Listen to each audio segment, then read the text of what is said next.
akan disampaikan oleh Dwi Nabila Setiawati. Kepada Dwi, kami persilahkan. Assalamualaikum warahmatullahi wabarakatuh. Perkenalkan, nama saya Dwi Nabila Setiawati dengan NPM 2213032058. Di sini saya akan menjelaskan tentang Pancasila sebagai dasar negara. Materi yang pertama yaitu tentang pengertian Pancasila. Pancasila merupakan 5 sila yang digunakan sebagai landasan dan pedoman berdirinya negara Indonesia. Dengan burung Garuda sebagai lambangnya, Pancasila dalam bahasa Sanskerta artinya panca yakni 5 dan sila yang berarti prinsip atau asas dari kehidupan bermasyarakat. Pancasila sebagai dasar negara berarti bahwa seluruh pelaksanaan dan juga penyelenggaraan pemerintahan itu harus mencerminkan nilai-nilai terkandung dalam Pancasila dan tidak boleh bertentangan. Kemudian, fungsi dan kedudukan Pancasila. Fungsi dari Pancasila yaitu Pancasila sebagai dasar negara, yaitu bahwa segala sesuatu yang berhubungan dengan kehidupan ketatanegaraan Indonesia yang berdasarkan Pancasila. Segala peraturan yang berlaku di Indonesia semua harus bersumber dari Pancasila itu sendiri. Semua tindakan kekuasaan atau kekuatan pada masyarakat harus berlandaskan peraturan hukum yang berlaku. Kemudian ada kedudukan Pancasila. Kedudukan Pancasila yang pertama, yaitu Pancasila sebagai dasar negara merupakan sumber dari segala sumber hukum. Yang kedua, Pancasila adalah asas tertib hukum Indonesia dalam pembukaan Undang-Undang Dasar 1945 dan hal ini dijabarkan dalam 4 pokok pikiran.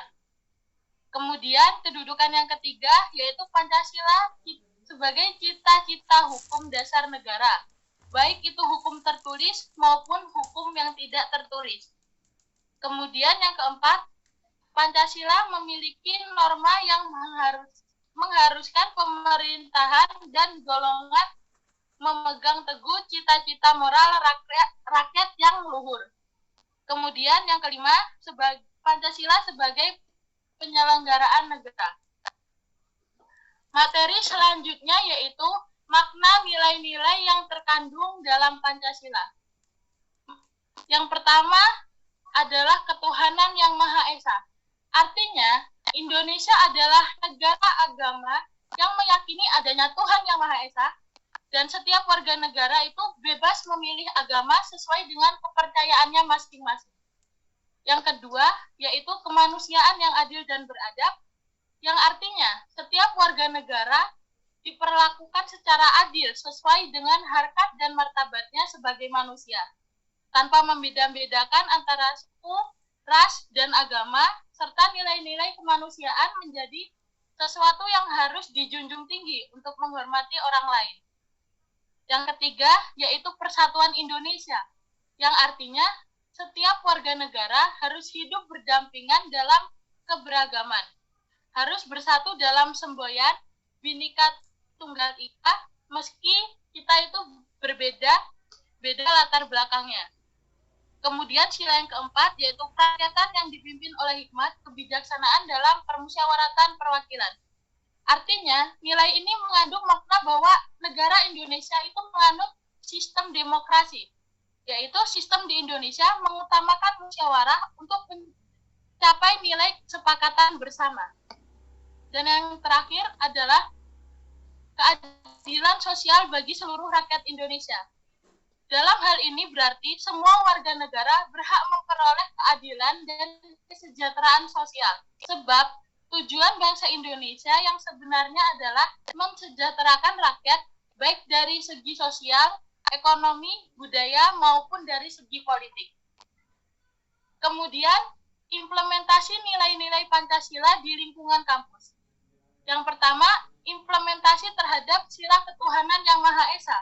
Sebagai contoh yaitu tidak membuat jadwal kuliah yang berbarengan atau bertabrakan dengan waktu ibadah dan mengikuti organisasi-organisasi keagamaan. Implementasi terhadap sila kedua, contohnya tidak membeda-bedakan teman dan selalu berbuat adil terhadap sesama. Implementasi terhadap sila ketiga yaitu Persatuan Indonesia, sebagai contohnya menjalin kerjasama dengan berbagai organisasi-organisasi yang ada di kampus.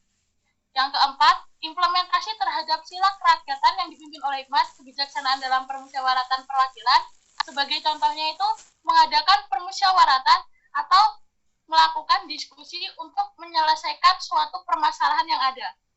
Dan yang kelima itu implementasi terhadap sila keadilan sosial. Contohnya itu kita harus belajar menghargai hasil dari karya orang lain. Sebagai contoh kasusnya, di sini adalah Gerakan Organisasi Papua Merdeka atau OPM yang kini dikenal dengan kelompok kriminal bersenjata atau biasa disebut dengan KKB. Gerakan separatis ini telah berdiri sejak 1965 dan hingga sekarang di Papua dan di Papua Barat. Tujuan mereka adalah untuk terdiri dari Negara Kesatuan Republik Indonesia.